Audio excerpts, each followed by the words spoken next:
And we're live. Hello, everyone. Welcome. My name is Tiffany Troxler. I'm a Director of Science of the Sea Level Solutions Center in the Institute of Environment. Tiffany, give it a sec. There's no attendees right now. It's only us 6. We have That's one now. I'm going to stay. Nobody needs to really. Oh, here, your speech. An Associate Professor in Earth and Environment Department. And welcome to today's program. So we've got the program. The program is presented by the Sea Level Solutions Center, as well as the Department of Journalism and Media at Florida International University. And we're also proud to be here today with Dade Heritage Trust, Rethink Energy Florida, and one of our faculty from the Institute of Environment, who we'll hear from soon. And the program today was made possible by a grant from the Miami-Dade County Environmental Education Program. And the focus of that program is to increase awareness and knowledge about environmental issues and enhance critical thinking and problem solving to make more informed decisions and take responsible actions. So with that, we've got a really exciting agenda for you today, and we're going to kick it off with a quality of life poll. Alyssa? Hi, everyone. Yes, hello. Welcome, everyone. I'm going to be launching a poll now. You should see a pop-up screen on your screen. And the way that this poll is going to work is you have to answer all the questions and scroll all the way to the bottom to press submit. I'll start off with the first question. It reads, I am non-student or student. The second question, the type of business I work is, where I work is private sector, government, nonprofit, self-employed, I am not working. Those were both single choice responses. Number 3 is multiple choice, so you can select multiple answers. What are the 3 most important things that determine your quality of life? Health, family and friends, happiness, freedom, learning and education, religion, being outdoors, connecting with nature, work-life balance, safety and security, good pay or job. Once again, make sure you answer and scroll all the way to the bottom. Number 4 reads, what are the 3 most important concerns you have about sea level rise and flooding? Another multiple response. Answer choices read, applying science to make good decisions to address these issues, increased threat from storm surge, impacts to property or property value, impacts on community, friends and family, lack of awareness and no action to address it, impacts to natural habitats and wildlife, exacerbation of social inequities, relocation, water contamination, and public health impacts, and finally, impacts to infrastructure. Number 5 reads, what are the 3 most important concerns you have about other impacts of climate change? Also multiple answers. Increased heat and extreme heat, more intense storms, applying science to make good decisions to address these issues, impacts to property or property value, impacts on community, family and friends, impacts to natural habitats and wildlife, impacts on public health, increasing threat from storm surge, lack of awareness or no action to address it, exacerbation of social inequities. And the last question, which is the 6th question, reads, what do you think are the 3 highest priority initiatives or actions that can be done to reduce the impacts of climate change and improve your quality of life? Multiple responses. Increase use of renewable energy, use bonds or small increases in taxes to reduce greenhouse gas emissions, and finance projects to reduce climate change impacts. Increase city and community initiatives that support household activities like composting, eating less meat, and planting more trees. Elevate buildings and other infrastructure. Update codes, planning, and infrastructure based on the best available science. Increase city or community green initiatives like tree planting, vegetating swales, and increasing restoration of coastal habitats. Supporting low wealth communities, increasing community awareness and education, like what we're doing here today, Move to lower risk neighborhoods where codes have been updated based on the best available science. Properties at higher elevation or away from the coast. Improve stormwater or flood management. And the last answer choice, improve water management.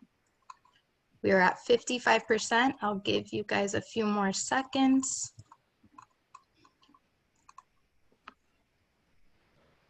Once again, scroll all the way to the bottom and press submit. We want to hear what kind of audience we have today and your interests or concerns.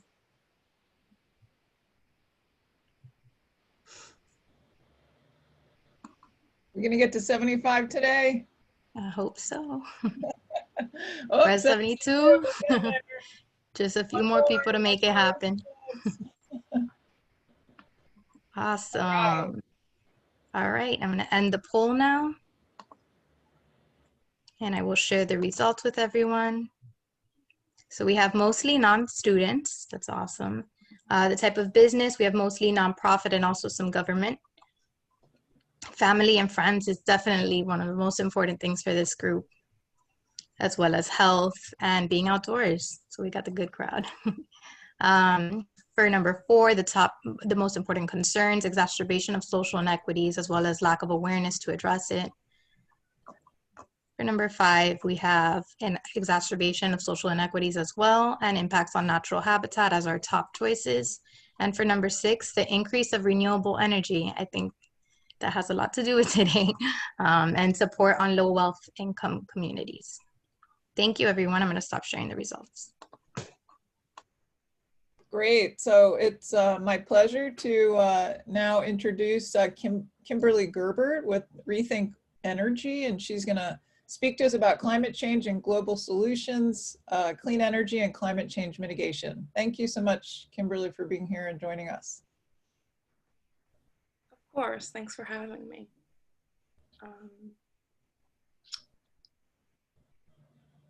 Maria, if you could share my slides.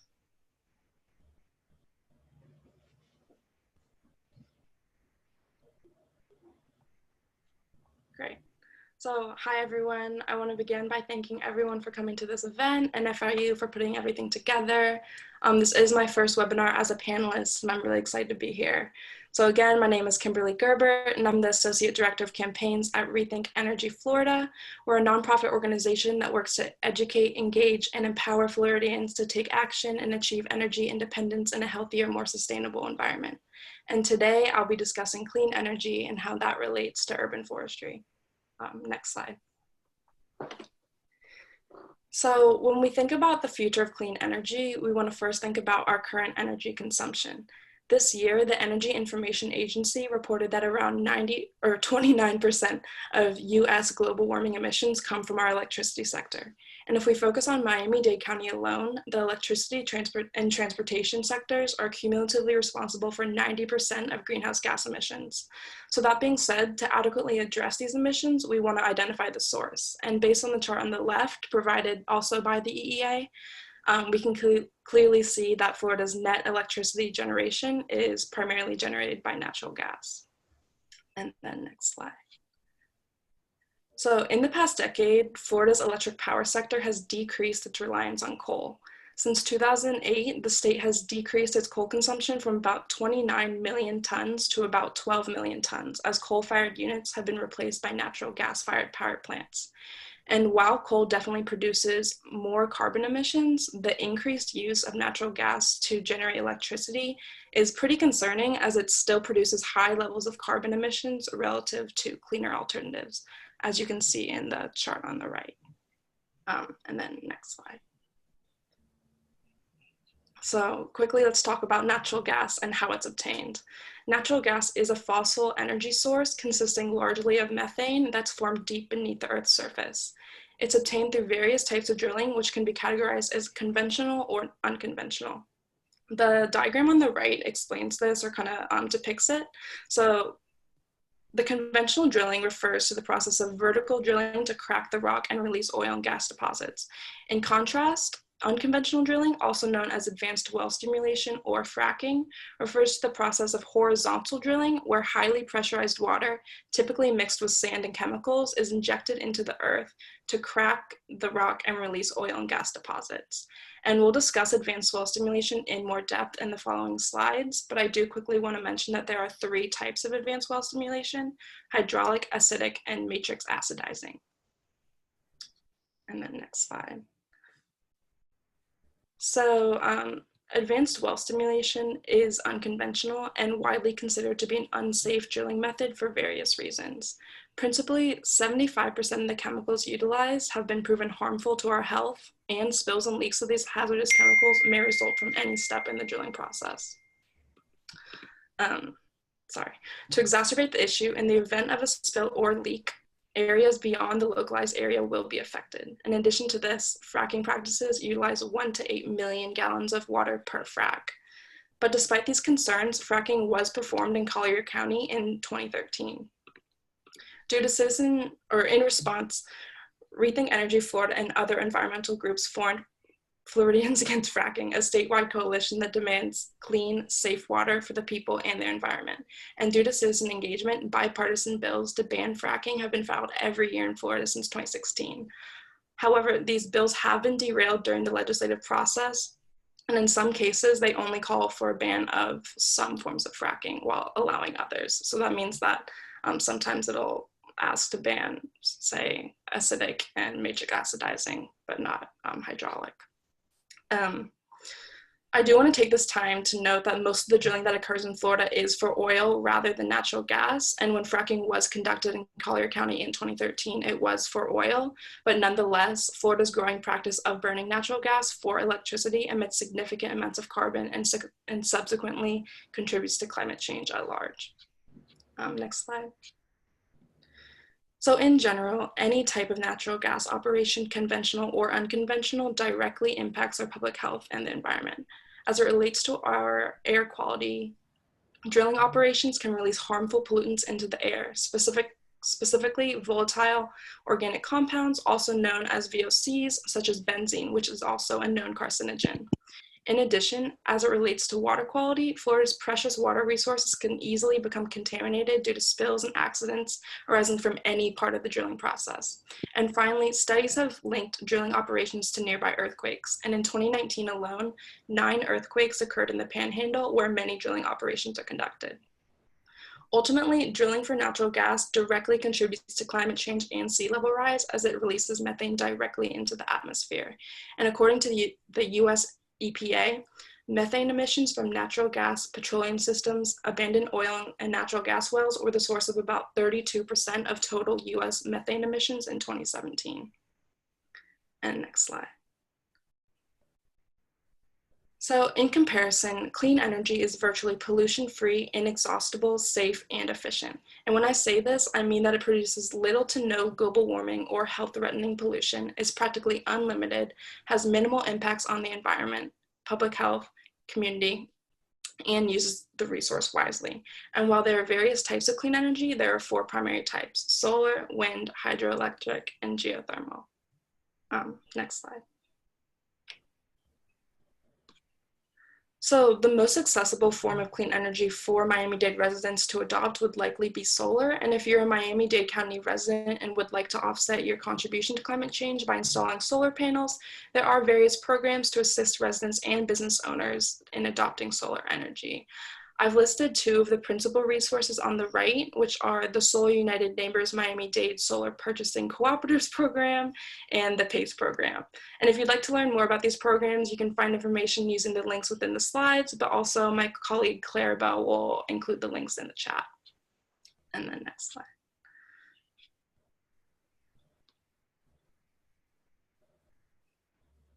So ultimately, transitioning to clean energy would be extremely beneficial. It would mitigate climate change by minimizing greenhouse gas emissions, improve public and environmental health, provide an unlimited energy supply, generate stable energy prices, and create jobs. However, there's little catch. Fully transitioning to clean energy will be a timely process, but implementing and emphasizing urban forestry in our communities would supplement these efforts. So that being said, I'll leave it to Dr. Barlotto to discuss urban forestry in more detail. Thanks so much, everybody. Thank you. Thank you, Kimberly. Great presentation. Dr. Barlotto, are you on? Hey, Tiff. Hey, Hello. everybody. Hello. Yes. Thanks for joining All us. right, jumping out of another meeting here. Yes, I'm sure. Glad So to welcome, see everyone. everyone. This is Dr. Chris Barlotto with the FIU Institute of Environment, and he's going to speak to us about urban forestry opportunities and benefits.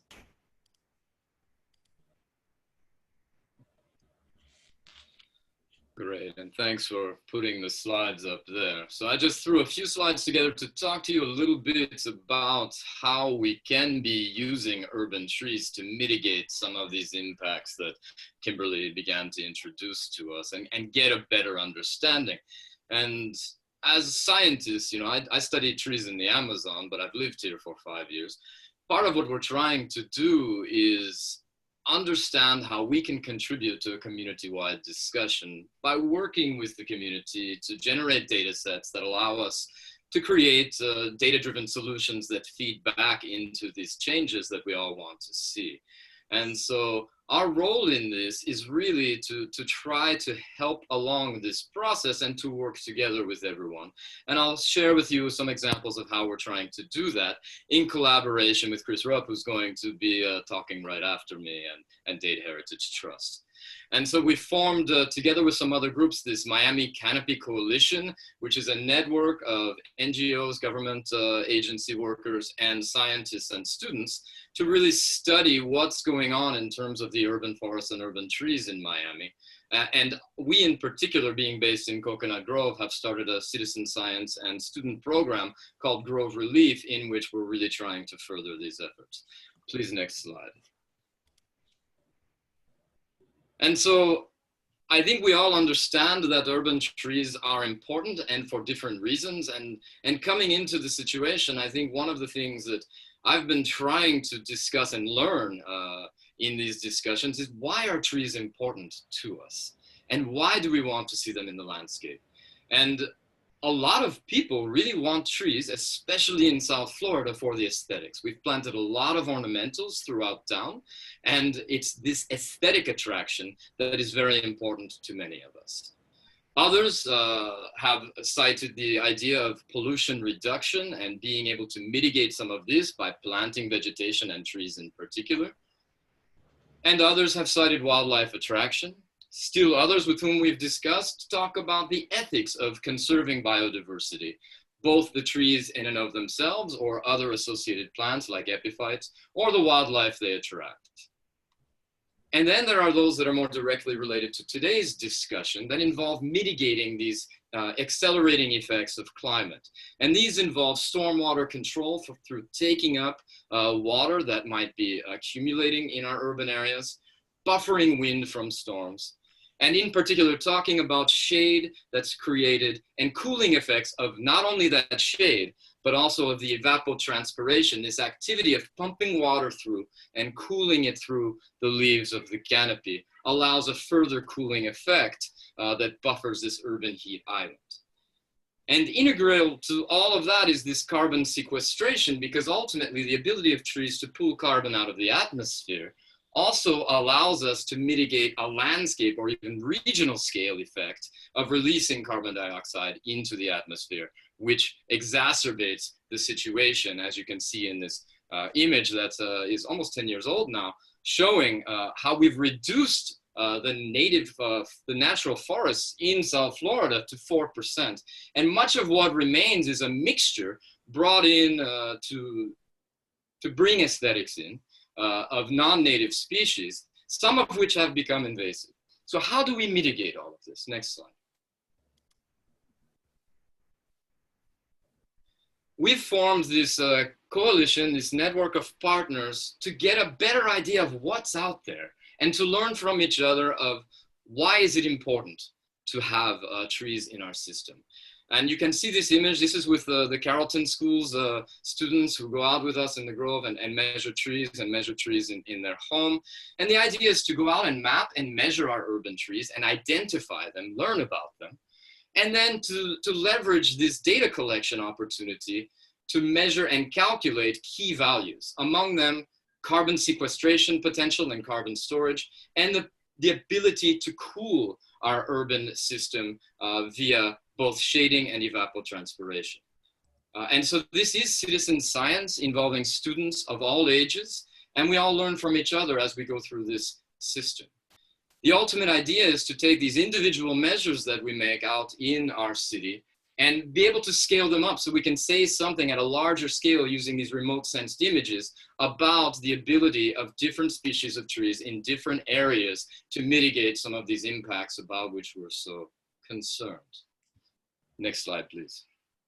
So one of the things we've put together is, I'm a diversity buff, and so I want everyone to learn how to identify trees and to appreciate this diversity. And so we've started with just this little booklet that I show here, in which we want everyone to learn to identify the trees, and so they can appreciate the trees in their local neighborhoods and backyards. And we'll have these available to any of you. You can write me, and we can get you copies of this booklet so that you can use this and learn. And we'll have new installments of this information to share with everyone, because there are hundreds of species of trees. These 30 are just the beginning step in learning how to identify. As well, we've created an interface on the web that you can access by phone or tablet or any other device, where you can see the trees as they're being inventoried in this landscape and access this data. And you can also participate in this data collection and work with us all together in real time. And I'll share the link to this. And if you want to get involved and have an account, please contact me at the end. Next slide, please. So just to share with you a little bit of preliminary results from this type of approach, these are remote sensed image reductions at a larger scale, just to show you for Coconut Grove how important trees can be. And so in the upper left corner, you can see just a visual image where we see a stark contrast between southern areas of Coconut Grove and the northern areas along that axis. And in the bottom right, that kind of red and green, that's that image translated into a vegetation index. And the more red you are is actually the more canopy dense area there is. It might be difficult to follow, but as you get green, you're actually getting hotter. And you can see the other two translate this into metrics. The land surface temperature on the bottom left talks about the actual measure of temperature due to that. And it doesn't take any sort of complicated analysis to see that where there are more trees, you have up to 8 degrees of cooling more on the land surface temperature estimates at 11 a.m. Imagine if we had an image from 4 in the afternoon when it's even hotter. This is an amazing ability at this scale to cool down.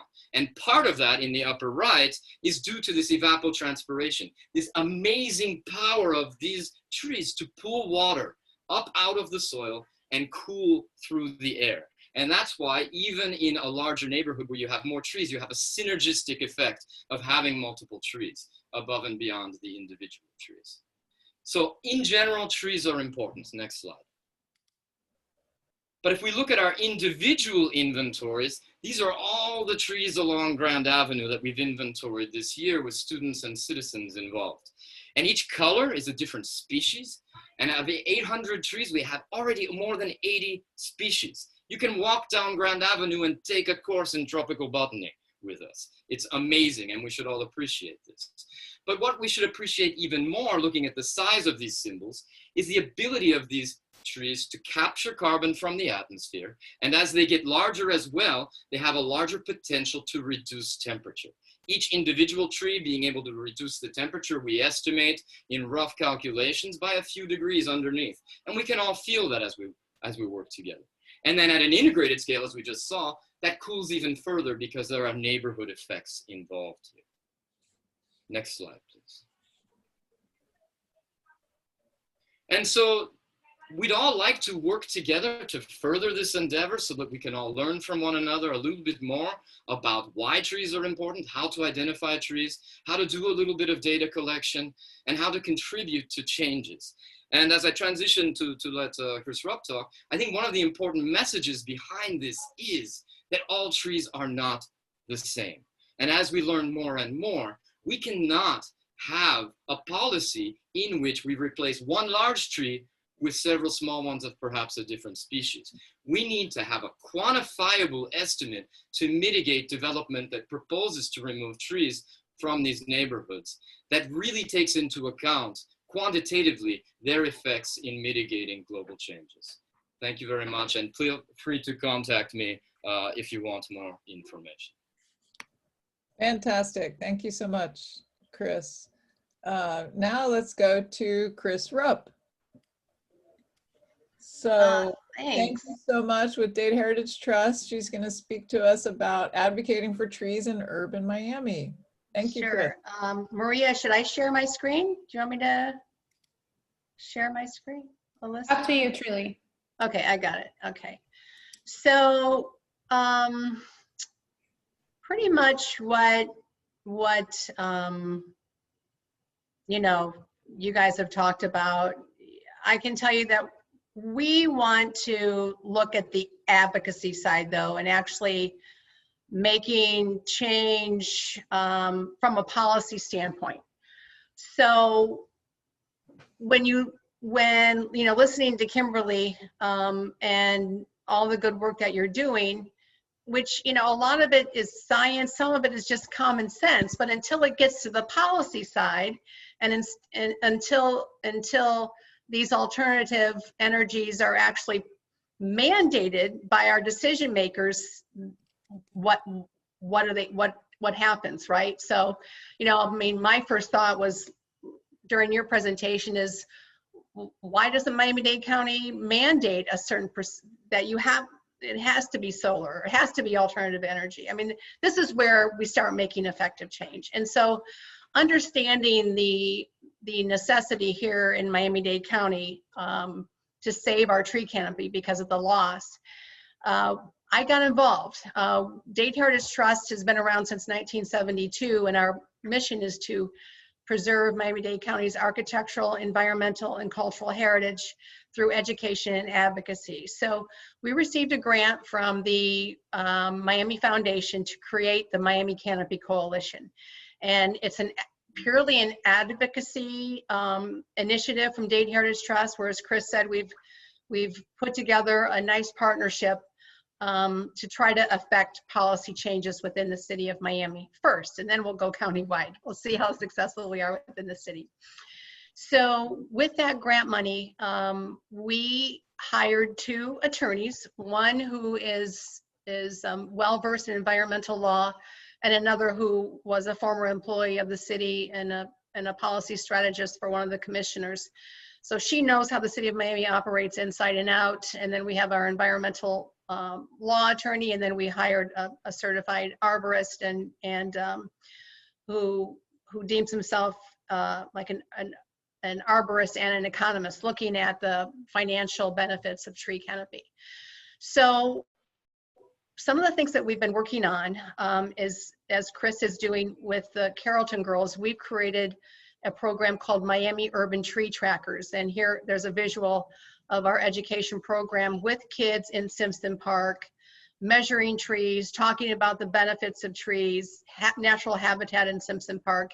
And we're hopeful that these kids are going to become our next advocates, right? So we've got that program growing, and teachers love it. And even during these times of COVID, we have over 50 virtual tours lined up between now and the end of December for students to take these tours in our habitats, which include Simpson Park in the city of Miami, A.D. Barnes Park in Miami-Dade County, and Virginia Key North Point Park on Virginia Key.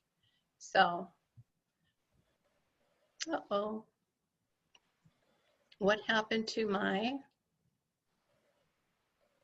slideshow? I don't know. There it is. So when we first started to look at how things were, what was happening in Miami, here's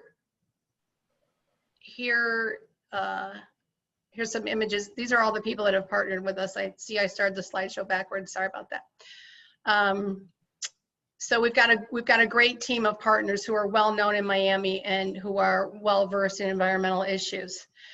So when just driving around Miami, you're going to see images like this every day, where trees are not respected, the law is not being followed. This is actually on Miami-Dade County property. This is at the Coconut Grove Metro Rail Station, where That's my neighborhood. Like one so block from where I live. It's so frustrating.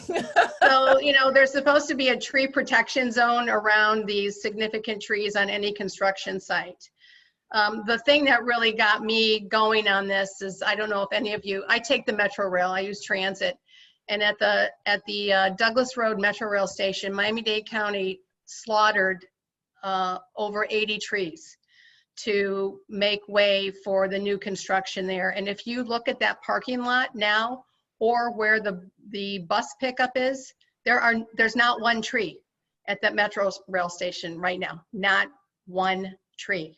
And they cut down over 80 trees, some really significant oaks and mahoganies as well. So these are the visuals, and this is the sort of advocacy work that we need to bring to attention to our elected officials. So we're actually using physical examples, photographic examples, and then our legal team is looking at the City of Miami tree ordinance and how it functions. Right now, it's, you know, the ordinance is good as far as the policy is concerned, but the practice is not so good because it can turn into a political nightmare. You know, the wonderful people in the city can get a phone call from one of the politicians who may be friendly with the developer and says, look, you know, make these requirements go away. I can tell you that that happens. So we are documenting tree permitting, and we're documenting exactly if somebody is permitted, what they actually end up doing. At the end of the day, there is no one that goes out and inspects tree permits to see if the developer actually did what they're supposed to do. Nobody goes out and looks at that. So we're going to be making considerable changes or recommendations for changes in policy and procedure. Here's just another example of a construction site in downtown where obviously trees not being respected. Lovely image of a tree being used as a dumpster. And then this is one of my favorites. This is an old growth oak in Overtown. And we were there photographing it a couple months ago because this tree is slated for removal, and it's got about a, I think it's like a 12-foot circumference in the base of the oak tree. The other thing that we're looking at are, you know, landscaping requirements. This is a photograph of a county building in the Alapata area. You know, very wide sidewalk with absolutely no, as you can see, a blank slate in a city that truly needs shade. And Chris talked about, you know, all the benefits, as we know, of trees. So this is the Douglas Road Metro Rail Station prior to what is a parking lot now without a single tree on it. So you can see that these advocacy efforts are completely necessary. Here's what passes for landscaping in Brickell. Those are like little itty bitty Geiger trees with astroturf and astroturf base. So it's no wonder that there are flooding issues in Brickell when there's absolutely no requirement right now in the city of Miami for new development for maintaining a percentage of pervious land. So we believe that with our policy results, our look at policy and procedure, we can make the argument for preserving trees for a variety of health reasons, obviously, and also for the health of the bay. In other cities, trees are used as green infrastructure, and we all know, as Chris said, the water that trees absorb. So we believe that preserving our canopy is essential to a better Miami for all. And trees just should not be for wealthy people. They need to be distributed in our obviously working class and poorer neighborhoods in Miami. So given all the politics of the day right now and all of the distractions, we're going to get through this election, and we're going to produce a white paper that we're hoping will gain some traction come the new year with our elected. So we're going to be doing this strategically, and we're going to be joining several groups, as I stated, and we're going to be making a big statement about the importance of preserving our urban trees. So I'd be happy to answer any questions. If you want to know more, you can go to our website also. But we're really excited about this initiative and the good work that we're doing. Thank you. Thank you so much, Chris. And thanks for all the work you're doing and coordinating among our nonprofit organizations and other institutions. So let's go now into a little bit of Q&A. We've had a couple of questions that were submitted in advance that we'd like to pose. And I think I'll start with Chris Rupp, and it's a advocacy in particular. So what would you say is the most effective pitch to city and citizens for urban canopy protection and growth? And then there was a specific inquiry about House Bill 1159. So what's the most effective pitch? What really moves city and citizens to care about trees? Well, we have to educate, as Chris stated, educate residents about the importance of trees. And it's kind of shocking, but a couple months ago, there was a tree planting plan going forward in the Rhodes neighborhood, which is an affluent neighborhood, fairly affluent neighborhood in the city of Miami. And there were actually signs on the swale that said, "Don't plant a tree in my yard." So we have to educate residents about the importance of trees and the positive environmental impacts.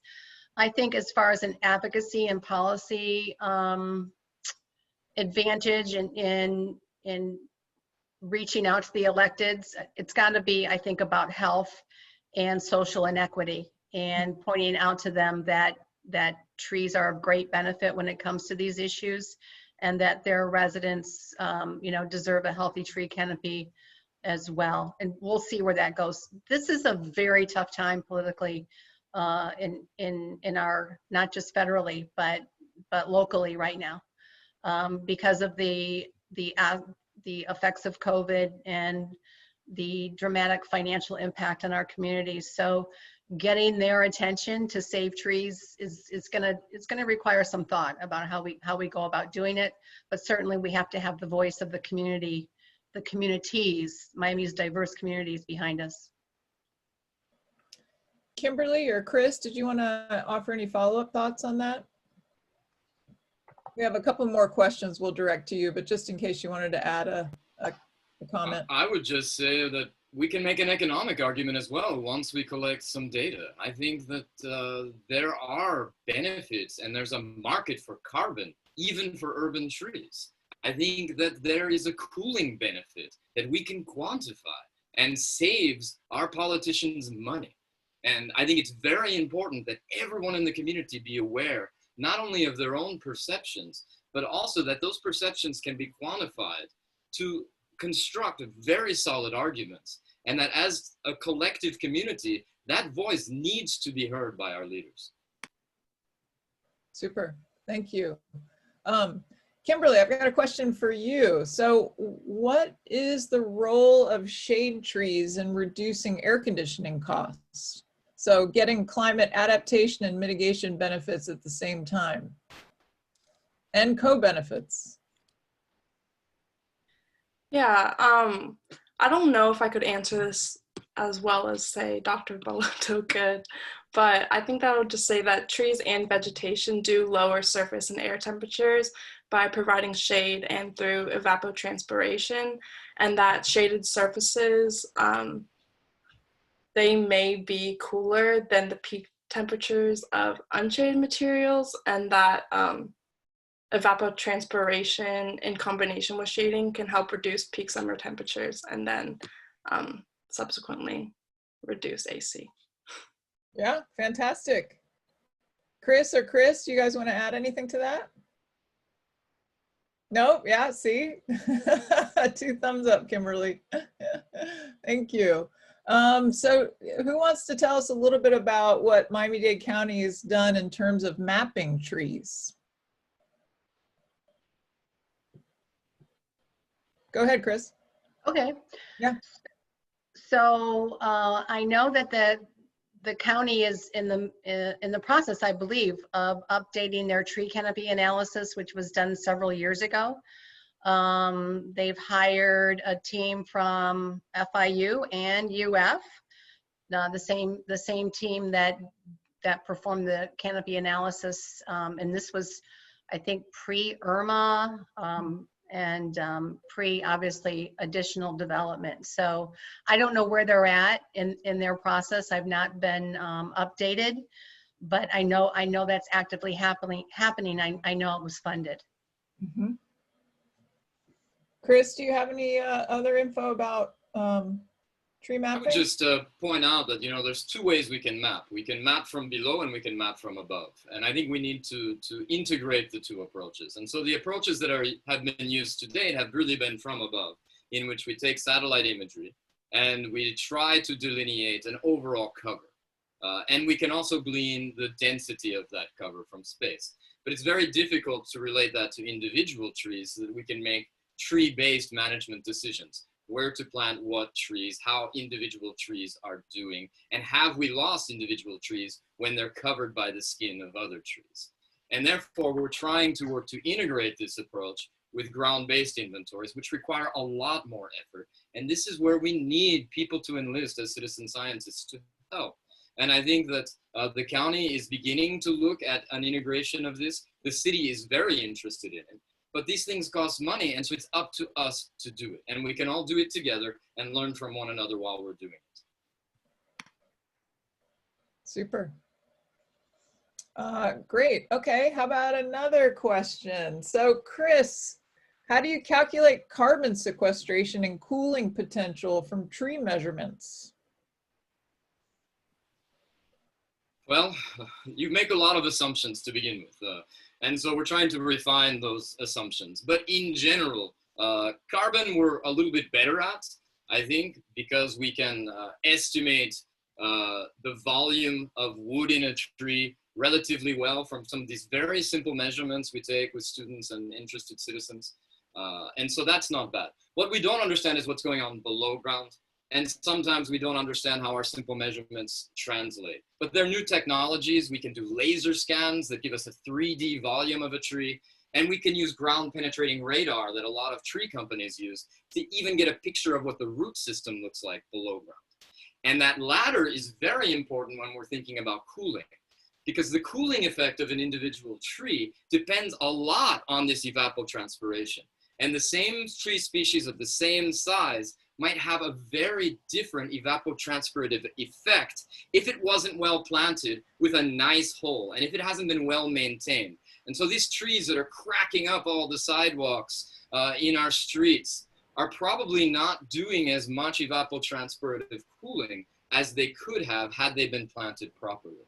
So part of this is also to try to prescribe how to better manage those trees that do exist so they can have a better power output. Mm-hmm. Cool. Okay, we've got a new question that just came up. Are there any ways that trees can help neighborhoods with persistent sunny day flooding?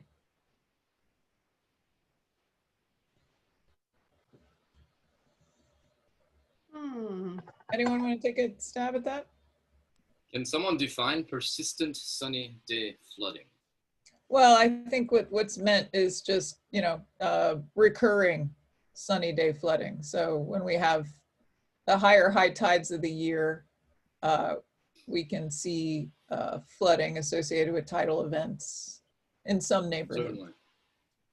And unfortunately, the neighborhoods in which we tend to see this are the neighborhoods that have the least tree cover. And so disentangling those effects is very complicated, I think. But it would be wonderful if we were able to, with some of these physiological measurements that we'd like to conduct on individual trees and some of these scanning techniques, link that to the ability to respond to the floods. But there's so many extrinsic factors that influence that process, it's going to be very complicated, I think. I think overall what we can say is that the more vegetation you have in these areas, the better they're going to do at drawing some of this water out. And so certainly in general, having more vegetation there is going to be better. Great, thank you. So let's talk a little bit about what citizens can do. So we've got one question here. How would you suggest we talk to our HOAs?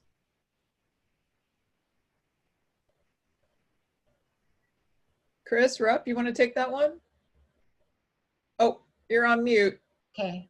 There you go. Sure. That's a great question, and that's a great idea, actually. I think that a person could speak directly to their HOA, or they might have someone like Chris or me come out and speak with them too, and give a presentation about the benefits of trees, you know, with facts and images that everyone can understand. So I believe that, again, what Chris alluded to was the financial benefits. Obviously, it's the neighborhoods in Miami with the heavily tree canopy that are the most valuable and the priciest. And so if residents can understand how trees add value to their property, along with the environmental benefits, I think we can probably grow some advocates for trees. And so I also would, if somebody wanted to handle that themselves, there's so much documentation out there that's available online about the benefits of trees, and we have some of that on our website. I'd be happy to share, but there's some great talking points that, again, you know, you don't have to be a scientist to understand. It dawns on you when you're driving through Coral Gables or Coconut Grove and you have your windows down, and how much cooler and more pleasant it is. So sure, have someone come out and talk. Yeah, super. Kimberly, let's hear from you. What can citizens do? So I'm just graduated college, and I do not have too much home ownership or anything of the sort to give any like experience or kind of any. Well, what about other things that people can do? Not specific to an HOA, but Okay. you know, give our audience something that they can get working on tomorrow.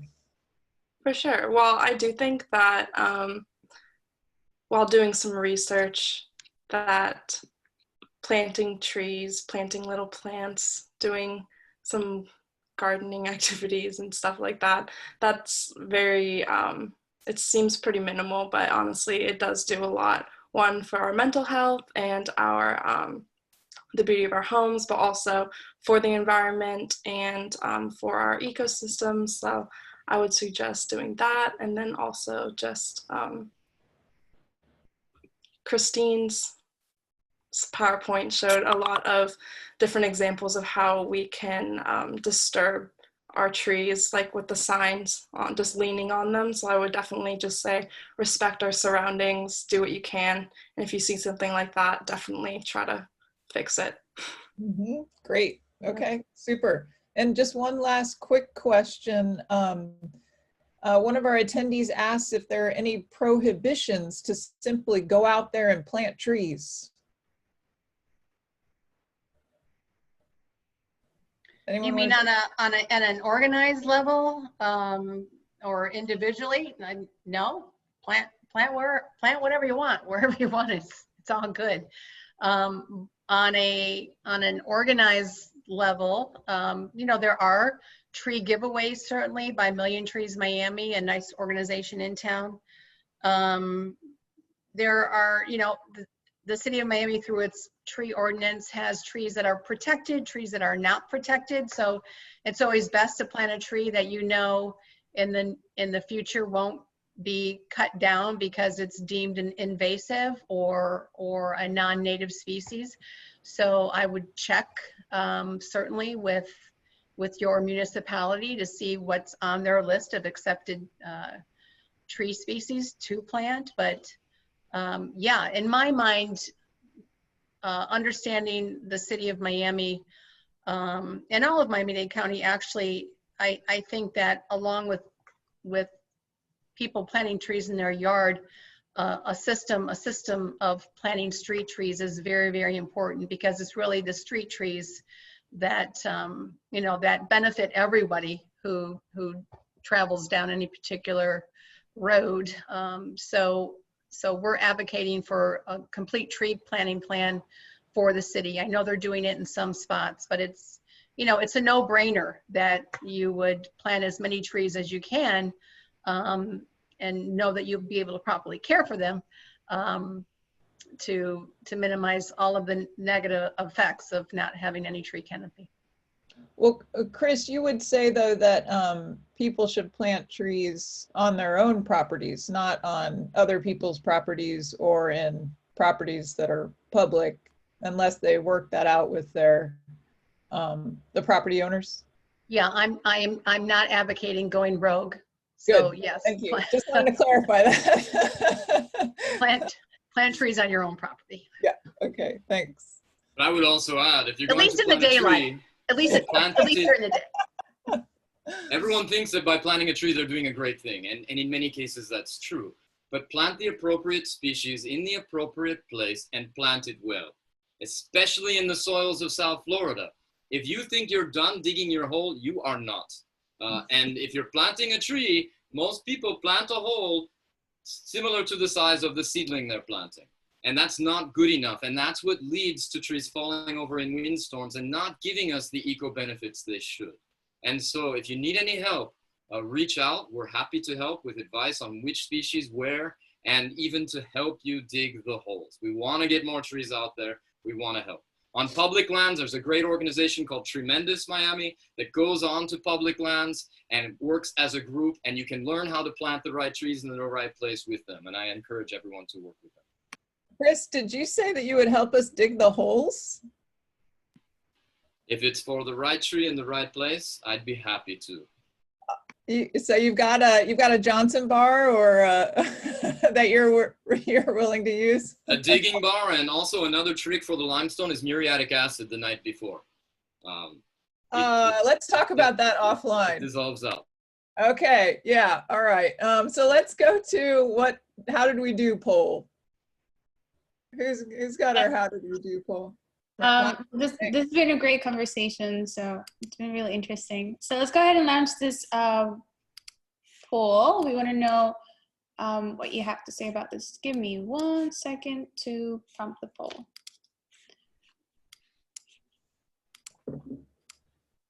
Voila. Okay. So the first question you should be seeing on your screen right now is, what are some impacts of climate change? This is a multiple response or multiple choice question, which means you can choose those that you think may be correct. So the first answer you should also see is oceans warm and expand, contributing to sea level rise. Second choice we have here is heat exposure can increase, disproportionately affecting people that work outside, children and the elderly, and people with pre-existing health conditions and that take some medication. So you can scroll down and you'll be able to see this is a poll of 6 questions. I'll guide you through it, but take your time to answer this. I'll give you a couple of minutes. The third selection here that we have is cause glaciers and land ice to melt, contributing to sea level rise, increases the frequency of more intense storm or all of the above. The second question we want to know is, what are some of the benefits of trees in urban environment? Increase shade and reduce heat exposure, sequester carbon dioxide, provide habitat for wildlife, capture pollutants from the air, transpire water from the ground through their leaves and to the air, or all of the above. Third question you should be seeing on your screen, is it a true or false? Is carbon dioxide a greenhouse gas? Yes or no? Fourth question is also true or false. Electricity and transportation are cumulative responsible for 90% of greenhouse gas emissions in Miami-Dade. Yes or no? About 47% of you have answered. Let's go ahead and get up to 75%.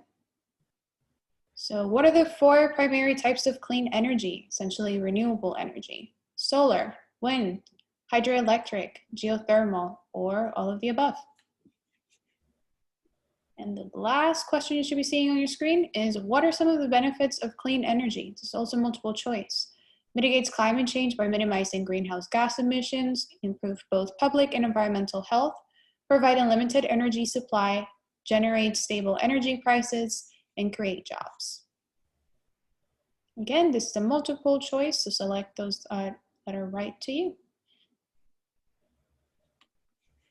All right, I'm just going to give a few more seconds and I'll share the results with you all. All right, I'm ending the poll right now, and let's take a look at what we think.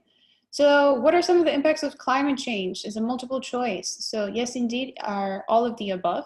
Oceans warm and expand, contributing to sea level rise. Heat exposure can increase disproportionately, affecting people that work outside, children and the elderly, and people with pre-existing conditions, and that take some medications. So it also causes glacier and ice land to melt, contributing to the sea level rise, and increases the frequency of more intense storms. The second question we had, what are some of the benefits of tree in urban environment? And we learned that today. So yes, indeed, all of the above. Increases shades and reduces the heat exposure, sequesters carbon dioxide, provides habitat for wildlife, captures pollutants from the air, and transpires water from the ground through their leaves into the air. And the third question is true. Carbon dioxide is indeed a greenhouse gas. The fourth question is true. Electricity and transportation are cumulative responsible for 90% of the greenhouse gas emissions in Miami-Dade. And the 4 primary types of clean energy, as Kimberly mentioned today, are solar, wind, hydroelectric, and geothermal. And what are some of the benefits of clean energy, also mentioned today by our panelists? It mitigates climate change by minimizing the greenhouse gas emissions. It improves both public and environmental health. It provides limited energy supply, creates stable energy prices, and it also creates jobs. Thank you, Mari, very much. So now we're going to go to Dr. Susan Jacobson, who's going to tell us about the citizen science heat monitoring application. Misan, you're on mute.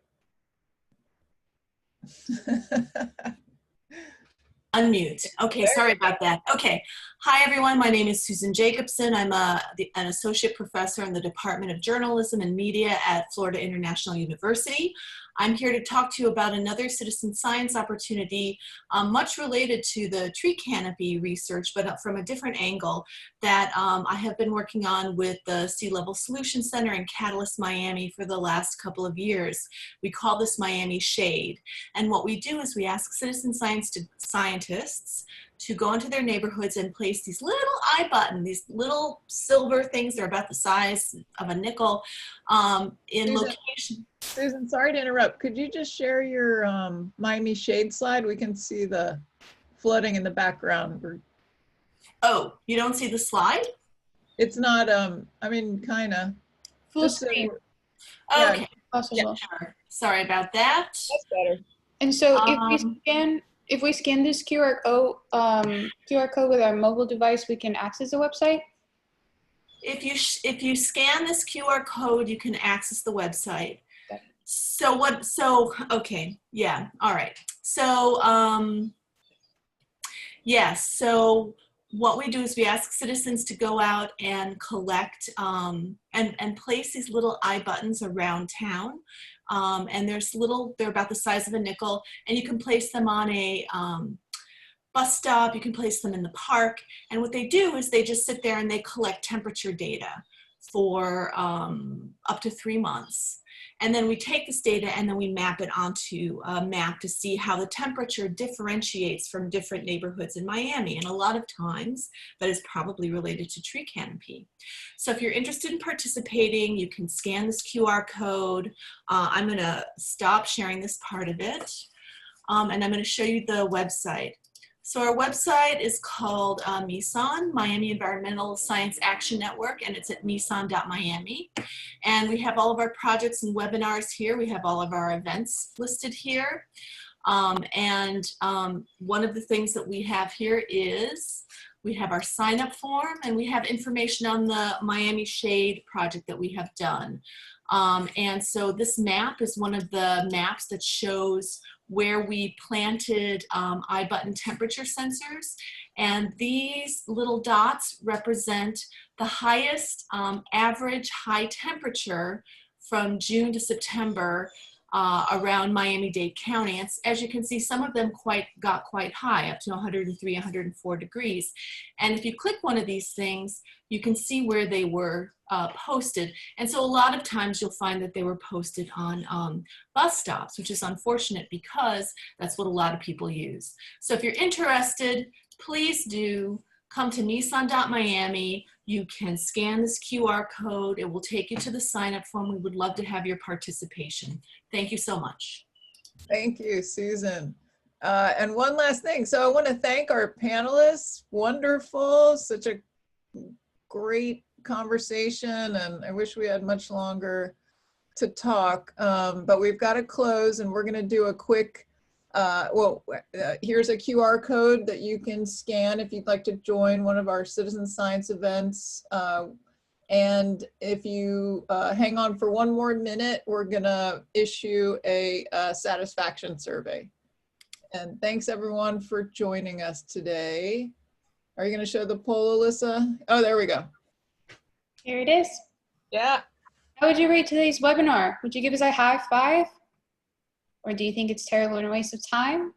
And would you like to participate in our coming citizen science monitoring event? You can use the QR code to sign up, or you can select here and we'll sign you up. And do you plan to implement one of these activities you learned about today and record them recording the smartphone application that Dr. Susan just shared with us? And thanks again to all of our panelists. It's been a wonderful discussion.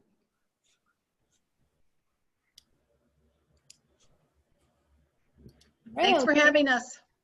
It's great. Thank you. We do encourage you all to drop any of the links that you would like about any of the resources our attendees can access in the chat. You're welcome to do that. Thanks a lot, everyone. Thank you. Thank you. It was really informative. Thank you, everyone. Thank you, Kimberly. All right, I'm going to end the poll. And with that, we say goodbye. Thank you so much, everyone.